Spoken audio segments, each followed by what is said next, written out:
75 days weight loss ఛాలెంజ్లో ఈరోజైతే day 3 అనమాట. So ఎంతమంది మన వీడియోస్ ఫాలో అవుతున్నారు, వీడియోస్ చూసే వాళ్ళందరూ లైక్ ఇస్తే మన వీడియో ఈ పాటికి ఎంతో మందికి రీచ్ అయ్యేది. నేను అడుగుతూనే ఉన్నాను, మీరు మర్చిపోతూనే ఉన్నారు. సరే, ఈరోజైతే మర్చిపోకుండా లైక్ ఇచ్చేయండి. అలాగే మన వీడియో మొత్తం స్కిప్ చేయకుండా చూసేయండి. ఎందుకంటే నేను ఈరోజు ఏమేమి మీల్ ప్లాన్ తీసుకున్నాను, ఏమేమి వర్కౌట్స్ చేశాను, ఇంకా మనం 75 డేస్ వెయిట్ లాస్ ఛాలెంజ్ కోసం మనం పెట్టుకున్న రూల్స్ అని నేను ఫాలో అయ్యానా లేదా వీడియోలో చూసేద్దాం. నేనైతే పొద్దున్నే యాజ్ యూజువల్ వాకింగ్కి వెళ్ళేసి వచ్చేసి తర్వాత ఇంట్లో వర్కౌట్స్ చేసుకున్నాను. ఒక ½ అన్ అవర్ చేశాను అనమాట. వాకింగ్ ఒక 30 మినిట్స్ దాకా చేసి వచ్చాను. సో ఇంట్లో వర్కౌట్స్ అని నేను షార్ట్స్లో కూడా అప్లోడ్ చేస్తాను. మీకు ఏమైనా స్పెసిఫిక్గా థై ఫ్యాట్కి లేదా బెల్లీ ఫ్యాట్కి అట్లా స్పెసిఫిక్ పార్ట్స్కి ఏమైనా వర్కౌట్స్ కావాలన్నా సరే మన షార్ట్స్లో ఆల్రెడీ ఉంటుంది. ఇప్పుడే కాదు, ఇంత నా వెయిట్ లాస్ జర్నీ స్టార్ట్ చేసినప్పటి నుంచి పెట్టున్నాను. సో మిస్ చేయకుండా చూసేయండి. నేనైతే రోజు ప్లాంక్ చేద్దాం అనుకుంటున్నాను. మీరు మన ఛానల్లో చూసుంటే నేను 30 డేస్ ప్లాంక్ ఛాలెంజ్ అని ఒక వీడియో ఉంటుంది. అప్పుడు నేను డైలీ 30 డేస్ ప్లాంక్ చేసేదాన్ని. చేసినప్పుడు నాకు ఎలాంటి రిజల్ట్స్ వచ్చింది, బెల్లీ ఫ్యాట్ ఎంత తగ్గిందనేది మీరు ఆ వీడియోలో చూడొచ్చు. అసలు మన ఛానల్లో మీకు తెలియకపోతే నేను ఇప్పుడు పైన ఐకార్డ్స్లో కూడా ఇస్తాను. సో దాన్ని క్లిక్ చేసినా మీరు ఆ వీడియోలోకి వెళ్ళొచ్చు. ఈరోజు వింతగా ఎందుకో వెయిట్ కొంచెం పెరిగినట్టు అనిపించింది. 65.85 ఉన్నాను.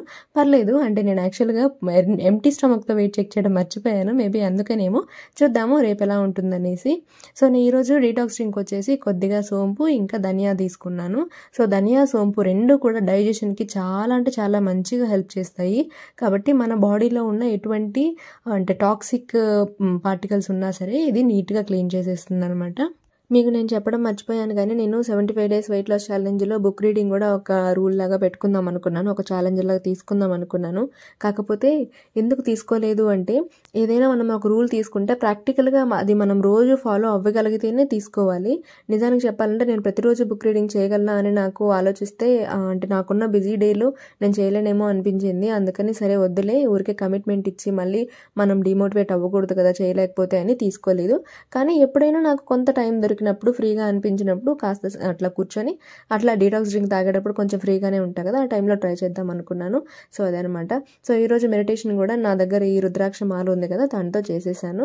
తర్వాత బ్రేక్ఫాస్ట్కి వచ్చేసి నేను ఈరోజు మల్టీగ్రెయిన్ దోశ తీసుకున్నాను. ఇదైతే super duper protein rich breakfast. దీని రెసిపీ ఇందులోనే చెప్పేస్తాను. ఏం లేదు, చాలా సింపుల్ అండి. మన దగ్గర ఉన్న ఇంట్లో ఉన్న పప్పు దినుసులు ఉంటాయి కదా, నేనైతే కందిపప్పు, శనగపప్పు, ఇంకా ఎర్ర కందిపప్పు, పెసలు, ఉద్దిపప్పు ఈ 5 రకాలు వేసాను అనమాట. సో మనకి ఎంత క్వాంటిటీ కావాలో అంత. ఇది ముందు రోజైనా నానబెట్టుకోవచ్చు, లేదా ఆ రోజు పొద్దున్నే అంటే 2 అవర్స్ ముందు నానబెడితే సరిపోతుంది. మనం పొద్దున్నే తెల్లేసినా నానబెట్టామంటే మన బ్రేక్ఫాస్ట్ టైం కల్లా ఈజీగా అవి బాగా ఊరిపోతాయి అనమాట. సో దాన్ని ఇంకా మిక్సీ పట్టించేసి సాల్ట్ ఇంకా బేకింగ్ సోడా వేసుకుంటే అంతే, dosa batter ready. So high protein ఇది అసలు. ఇంకా వెజిటేరియన్స్కి అయితే ద బెస్ట్ ఆప్షన్ అనమాట. సో ఈరోజు నేను వచ్చేసి ఈ దోశలు ప్రిపేర్ చేసుకున్నాను బ్రేక్ఫాస్ట్కి. తెలుసు కదా, నా బ్రేక్ఫాస్ట్ టైమింగ్ వచ్చేసి పొద్దున 10 o'clockకి స్టార్ట్ అవుతుంది. ఎందుకంటే నేను 16:8 ఇంటర్మీడియట్ ఫాస్టింగ్ చేస్తున్నాను కాబట్టి. మామూలుగా మనము వెయిట్ లాస్ జర్నీ అనే కాకుండా మామూలుగా కూడా మనం బ్రేక్ఫాస్ట్ అనేది కొంచెం ప్రోటీన్ రిచ్ ఉండేటట్టు చూసుకోవాలి. నేను ఈ 75 డేస్లో వీలైనన్ని రోజులు ప్రోటీన్ ఉండేటట్టే చూసుకుందామని అనుకుంటున్నాను. కానీ ప్రతిరోజు చేయగలనా అంటే చెప్పలేము, అందుకని నేను ప్రామిస్ చేయలేను. కానీ నాకు తోచినప్పుడల్లా, నాకు కుదిరినప్పుడల్లా ఖచ్చితంగా చేస్తాను. సో ఈరోజు అయితే ప్రోటీన్ దోశ ప్లస్ ఇంకా చికెన్లో చెప్పలేదు ఎంత ప్రోటీన్ ఉంటుందని. సో అదనమాట, మన బ్రేక్ఫాస్టే అయిపోయింది 10 o'clockకి. 2 దోశలు తీసుకున్నా కానీ అంత సీన్ లేదు, 1.5 సరిపోయింది నాకు. ఆ తర్వాత అయితే వెజిటబుల్ జ్యూస్ 11:30కి ప్రిపేర్ చేసుకున్నాను. సో వెజిటబుల్ జ్యూస్లో వచ్చేసి ఈరోజు క్యారెట్ ఇంకా కీరా తీసుకున్నాను. కీరా పెద్దది, అందుకని హాఫే తీసుకున్నాను. ఇందులో లెమన్ వేసుకున్నాను. మీకు ఇంకోటి ఏంటంటే, జ్యూసెస్ మీరు నేను చెప్పేవి ఫాలో అవుతున్నారా లేదా మీరేమైనా కొత్తగా ప్రిపేర్ చేసుకుంటున్నారో తెలియదు.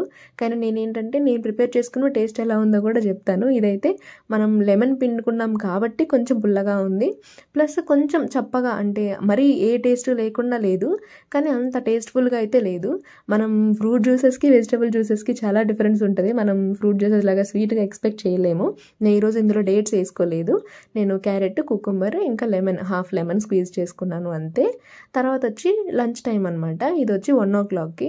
ఈరోజు పొద్దున్న చేసుకున్న చికెన్ కర్రీ ఇంకా పెరుగు తీసుకుంటున్నాను వైట్ రైస్తో పాటు.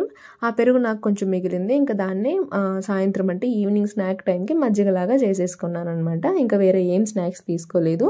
ఈరోజంతా ప్రోటీన్ ఎక్కువ ఉండడం వల్ల మరేమో తెలియదు, కానీ నాకైతే పెద్దగా ఆకలి వేయలేదు. ఈవినింగ్కి ఏం తినాలా అని ఆలోచిస్తే సరేలే లైట్గా ఏమైనా ట్రై చేద్దాం అనుకొని కొద్దిగా మన ఓట్స్ తీసుకొని, ఒకటంటే ఒక పెద్ద టేబుల్ స్పూన్కి ఓట్స్, ఇంకా ½ టేబుల్ స్పూన్కి అటుకులు ఉంటాయి కదా, ఇవి కలర్ అటుకులు ఉంటాయి కదా, అవి ఆ రెండు ఒక 10 నిమిషాలు అట్లా నానబెడితే బాగా వాటర్ని అబ్జర్వ్ చేసుకున్నాయి. ఇందులోకి నేను ఒక యాపిల్, ఇంకా డ్రై నట్స్ ఆల్రెడీ నానబెట్టున్నాను పొద్దునవి, తర్వాత డేట్స్, ఇవన్నీ సపరేట్గా మిక్సీ పట్టించేసి బాగా జ్యూస్ లాగా చేసేసాను. సో దీన్ని ఈ యొక్క స్మూదీని తీసుకెళ్ళి మనం ఆల్రెడీ నానబెట్టుకున్నాను కదా ఓట్స్ ఇంకా అటుకులు, ఆ రెండింటిని వేసి కలిపేశాను అనమాట. తెలుసు కదా, ఓట్స్లో ప్రోటీన్, ఇంకా అటుకుల్లో వచ్చేసి ఫైబర్ ఉంటుంది మనకి, అండ్ క్యాలరీస్ కూడా పెద్ద ఎక్కువ ఉండవు. తర్వాత ఇందులోకి నేను ముందుగానే అంటే ఒక 10 నిమిషాలు ముందుగా నానబెట్టుకున్న చియా సీడ్స్ యాడ్ చేసుకున్నాను, ఒక 1 టేబుల్ స్పూన్ దాకా. సో అదనమాట. సో ఇది మొత్తం మిక్స్ చేసేసి తీసుకున్నాను డిన్నర్కి. సో ఫస్ట్ నేను ఇంతకు ముందంతా ఇట్లాంటి ఎవరైనా చెప్తే నేను అబ్బా ఇదేం సరిపోతుంది, మనకి ఉప్పు కారం తగలనిదే, అసలు తిన్నట్టు కూడా ఉండదు కదా అనుకునేదాన్ని. బట్ ఇదైతే నాకెందుకు ఈరోజు కొత్తగా ట్రై చేయాలనిపించి ట్రై చేశాను. టేస్ట్ నిజానికి చాలా బాగుంది. చాలా అంటే యాపిల్ స్వీటే, ఇంకా అటుకులు కొంచెం స్వీట్గా ఉంటాయి లైట్గా, ఓట్స్ కొంచెం స్వీట్ ఉంటుంది. సో ఇవన్నీ ఇంకా నేను డ్రై ఫ్రూట్స్ వేసుకున్నాను, అవన్నీ వేసుకునేసరికి బాగుంది కొంచెం స్వీట్గా. సో డిన్నర్ వచ్చేసి 6 o'clock లోపల కంప్లీట్ అయిపోయింది, ఎందుకంటే 16:8 ఇంటర్మీడియట్ ఫాస్టింగ్ కాబట్టి. దాని తర్వాత ఇంకా నాకు నెక్స్ట్ డే మాత్రమే ఫుడ్ 10 o'clockకి. సో ఈరోజు కూడా హ్యాపీగా 8 స్టెప్స్ కంప్లీట్ చేసేసాను అనమాట. సో ఈరోజు మొత్తానికి నా క్యాలరీ కౌంటింగ్ ఎంత అయిందో చూసారు కదా, 1000కే కంప్లీట్ అయ్యింది. సో చాలా వరకు కామెంట్ చేస్తున్నారు క్యాలరీ కౌంటింగ్ ఎలా చేయాలో ఒక సెపరేట్ వీడియో చేయండి అని. మీరు హెల్తీఫై మీ యాప్ ఇన్స్టాల్ చేసి ఒక్కసారి దాంట్లో చూడండి, మీకు అర్థమవుతుంది. లేదు అంటే నేను సెపరేట్ వీడియో చేస్తాను, నాకు యాక్చువల్గా కుదరట్లేదు, అందుకే మన డైలీ వీడియోస్ కూడా కొంచెం లేట్గా పోస్ట్ చేస్తున్నాను. బట్ ఖచ్చితంగా అయితే చేస్తాను, సారీ డిలే చేస్తున్నందుకు.